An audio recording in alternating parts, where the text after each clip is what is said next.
Guys, so, yeah. I'm here, katatapos lang kumain. Pero actually, hindi talaga ako kumain masyado. Kumain naman, konti.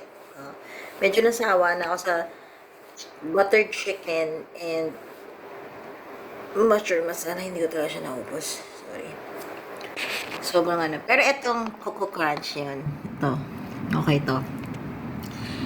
A lifesaver. Lifesaver talaga. Perfect. Kumbaga, perfect talaga itong Coco Crunch po. Kasi, to be honest review sa mga pinagkakain ko ngayong araw na to ay hindi po talaga ako. Hindi ko po nagustuhan yung mushroom masala. Pasensya na kay Kapitan Restaurant. But I just wanna be honest with my food review. Hindi po to food vlog pero parang ganun na rin dahil sa sili kong kumain. Ito lang na yung lifesaver itong Coco Crunch. Bukas, hindi na talaga ako kakain. Kakain ko na ng kanin. Kakainin ko na lang is kailan dami palang ulam, no? Bibigay ko na lang kila ano. So, kaya nila yan. Sa mga kasamahan ko.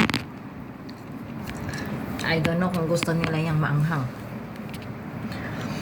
Yung pagkain dito kasi parang a mixture of yung medyo maanghang na ma-curry, yung ganyan, magata, ganyan. Curry, di ba? Parang may aftertaste na something. Yeah. Anyways, well, thank you so much, guys.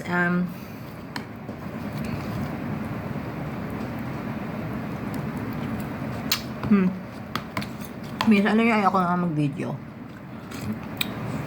Kasi, nung Sunday, hindi naman niya siguro ako naiintindihan. Baka Malaysian naman siya, diba?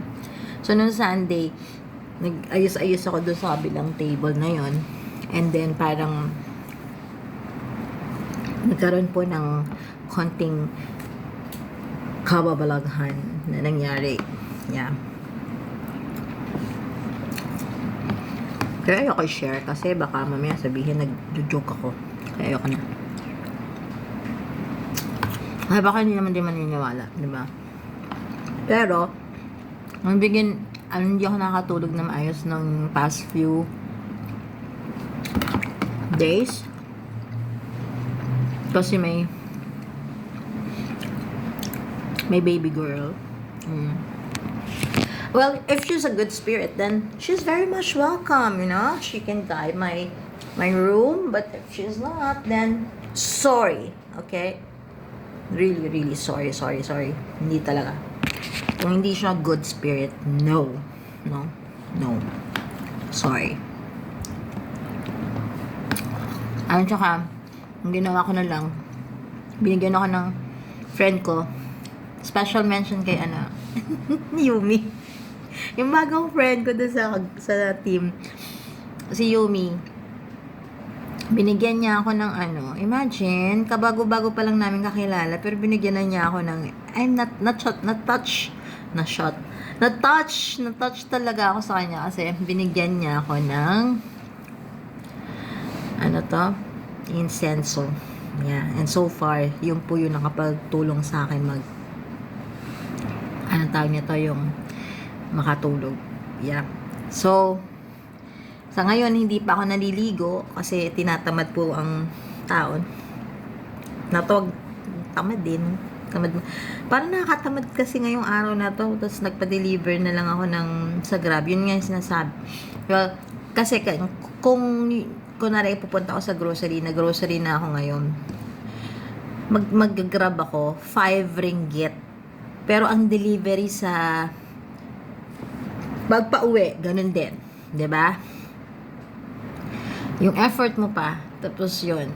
Yung pagpa-uwi is another 5 ringgit. So, 10 na yun. Diba? Oh. Then, i-multiply nyo na lang by 13. So, magkano na yun. Diba? So, naisip ko na lang, since tinatamad akong bumangon kanina, hindi pa ako naliligo, tinatamad din po ako Sorry sa mga kumakain. Nakakadiri ba? ang tawag nito, ano na lang ako sa Grab. So, sinishare ko to ha, hindi para magyabang or magpakitang gilas or what, 'di ba? Para nag-share lang ako ng mga thoughts na pwedeng natin yung mga, ano, kung meron man akong, siguro yung iba dyan, 'di ba, yung mga bago pa lang dito, so pwede din.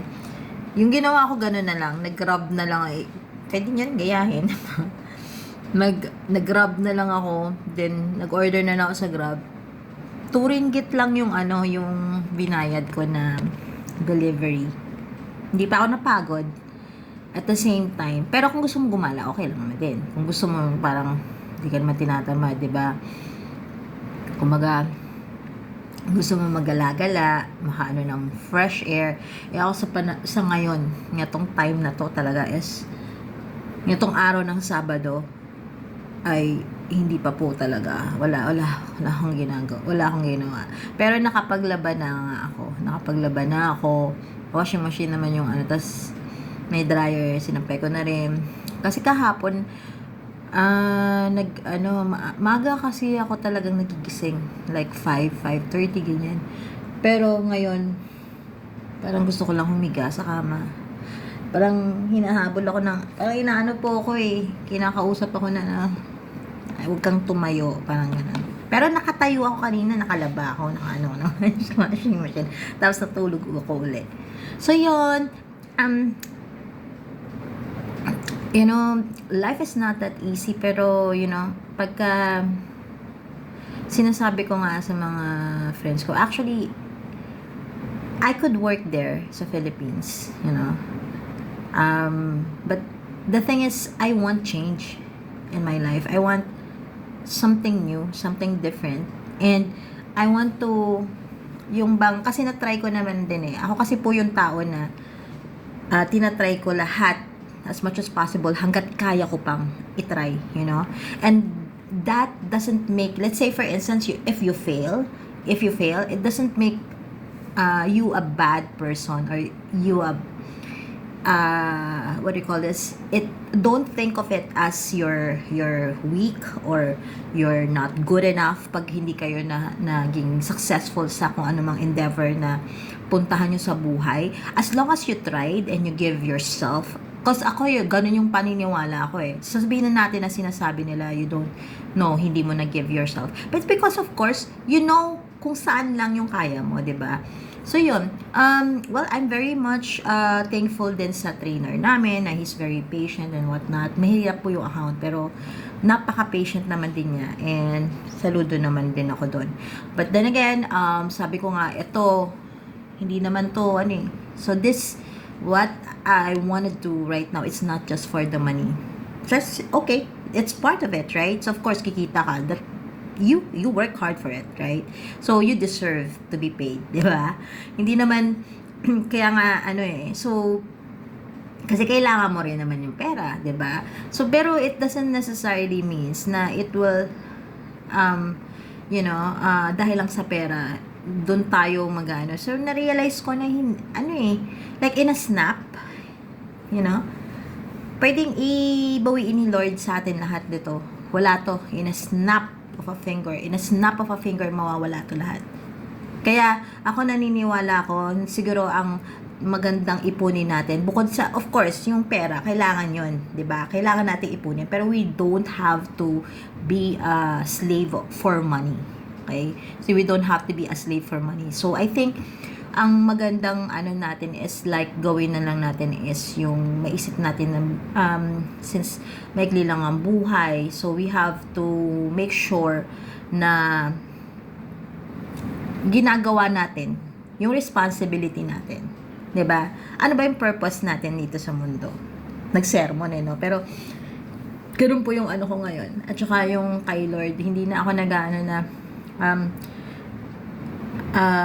like nag-worry din ng kung let's say hindi ako magtagumpay dito, 'di ba? Hindi na ako mag-worry kasi na-experience ko naman And my God, yung experience mo, you deal with other people, you meet people, you make friends with them. That's an achievement, 'di ba? That's an achievement already. So, yeah. Yun na naman po. And good afternoon sa lahat and sa mga friends ko dyan. Thank you so much. Marami kayo nagtatanong kung nasaan ako. Nasa Malaysia ako.